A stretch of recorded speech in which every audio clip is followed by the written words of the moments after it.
Bonjour, ici André Lapierre pour ma webtv.info. Entre nous autres cette semaine, je vous en avais parlé dans la dernière vidéo, c'est que je vais demander à des gens qui se sont prononcés, qui ont mentionné leurs inquiétudes vis-à-vis cette voie de contournement ferroviaire à Lac-Mégantic, soit par les milieux humides, soit par la nappe phréatique ou encore autre. J'ai le plaisir de recevoir Marie-Lise Couture avec nous. Marie-Lise, bonjour. Bonjour. Marie-Lise, écoute, tu as fait une vidéo. Tu parles de tes inquiétudes. Explique-moi ça. D'abord, pourquoi tu as fait une vidéo? Tu l'as mis sur les réseaux sociaux. C'est quoi tes inquiétudes? Ben, moi, mes inquiétudes, c'est vraiment en lien avec l'environnement, la nappe phréatique, les milieux humides, suite aussi à la lecture là, du rapport de l'UDA qui a été fait. Donc, mes inquiétudes viennent vraiment de là. OK. Mais quand on parle bon, tu as lu un peu ce qui s'est passé. Tu es mère de famille. Tu travailles ici dans la région. C'est quoi qui t'a amené à te prononcer? Ben, premièrement, qu'est-ce qui m'a amené vraiment à me prononcer, là, qui a fait que j'ai pris la décision de faire une vidéo, de mettre ça sur Facebook, c'est que pendant mes vacances, je suis allée faire du camping et j'ai eu l'occasion de parler avec des gens qui venaient de d'autres régions. Et quand je leur ai dit que j'étais de la région de Lac-Mégantic, c'est sûr qu'on a parlé de la tragédie. Puis les gens m'ont dit, ben, on a entendu dire dans les médias qu'il y a des gens qui sont contre ce projet-là, puis on ne comprend pas.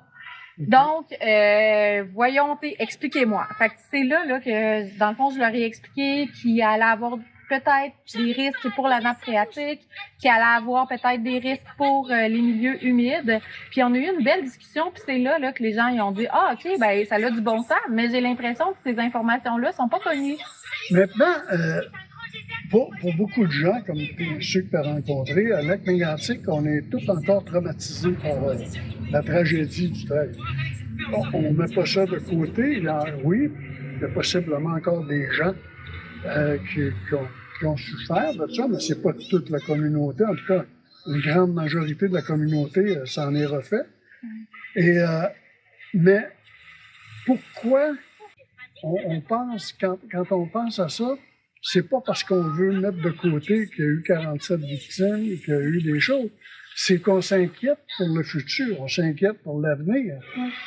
Mais on s'inquiète aussi parce qu'on semble avoir un manque d'informations réelles là-dessus. Parce que là, depuis quelques semaines, il sort des choses nouvelles tout le temps.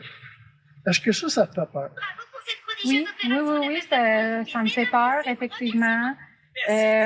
Puis je l'ai aussi mentionné que moi, je me souviens qu'au secondaire, j'avais eu une enseignante qui nous avait expliqué que l'environnement, les problèmes liés à l'environnement, le réchauffement climatique, la pollution, c'est quand même quelque chose qui est relativement nouveau dans l'histoire de l'humanité.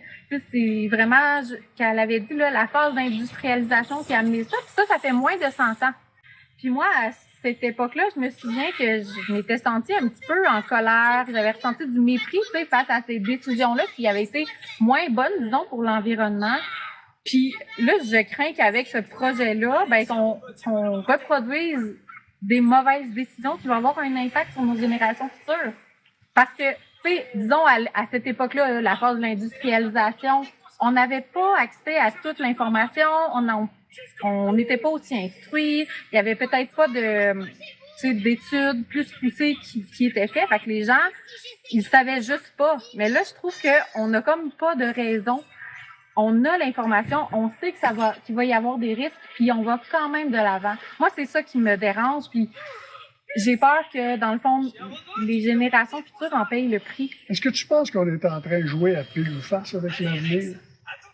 Ben, oui, je trouve que c'est de prendre des risques je trouve que le jeu, il en vaut peut-être pas la chandelle. Tu sais, de faire tout ça en sachant qu'il va peut-être y avoir des risques, je trouve que c'est trop gros à prendre parce que, ben, on le sait, hein, l'eau, on en a tous besoin, on boit tous de l'eau, on se lave, on lave nos vêtements, il y a plein de choses qu'on fait avec l'eau, puis, tu sais, s'il y a une diminution de nos réserves d'eau, si les milieux humides sont affectés, ben c'est sûr que ça va avoir un impact sur notre qualité de vie. Maintenant, tu as fait la lecture, tu as lu les choses qui se passent un peu partout. Tout le monde a un peu vu la décision de l'OPC. Il y a 200 quelques mesures d'atténuation. On a des plans et devis. Mais qu'est-ce qui pourrait nous emmener à dire moi, je suis rendu à pas croire à Transport Canada. Là. Quand on est rendu qu'on demande à une firme comme UDA de faire une expertise sur les expertises sans venir ici même faire des tests, comment est-ce qu'on peut faire confiance? Est-ce que c'est une question de confiance, un manque de confiance qu'on a? Ben oui, possiblement, c'est un manque de confiance. C'est sûr que, bon, le transport ferroviaire a causé la tragédie. Mm-hmm. Puis là, il faudrait faire confiance à ces mêmes compagnies-là pour, finalement, le rétablissement de la population. Il me semble que c'est pas logique. Tu sais, il me semble qu'on est en droit de se poser des questions. Parce que moi, j'ai eu la documentation où il mentionne très ouvertement de dire, écoutez, on sort le train du centre-ville pour une question de sécurité, ce qui ne veut pas dire que ça n'empêchera pas un déraillement du côté de la nouvelle voie de contournement en nous précisant que l'environnement serait attaqué. C'est assez spécial, là. Oui. Effectivement, je trouve ça très spécial. Puis, tu sais, je trouve que c'est pas rien. Puis qu'on devrait mettre l'environnement, la protection de l'eau, des milieux humides au cœur des décisions. Parce que ça va de la qualité de vie des gens de la région. Là. Oui, c'est ça. Je trouve tellement que Lac-Mégantic, on a un beau milieu de vie, on a, on a des forêts, on a des beaux plans d'eau, puis là, ça se pourrait que ça ait des impacts négatifs là-dessus. Moi, c'est ça vraiment. Puis, ce qui m'habite aussi, c'est vraiment de dire que c'est nos enfants, c'est nos petits-enfants qui vont avoir à vivre avec ça. Je trouve ça vraiment fâchant. Marlène Couture, merci beaucoup. Ça me fait plaisir. Merci, André. Salut.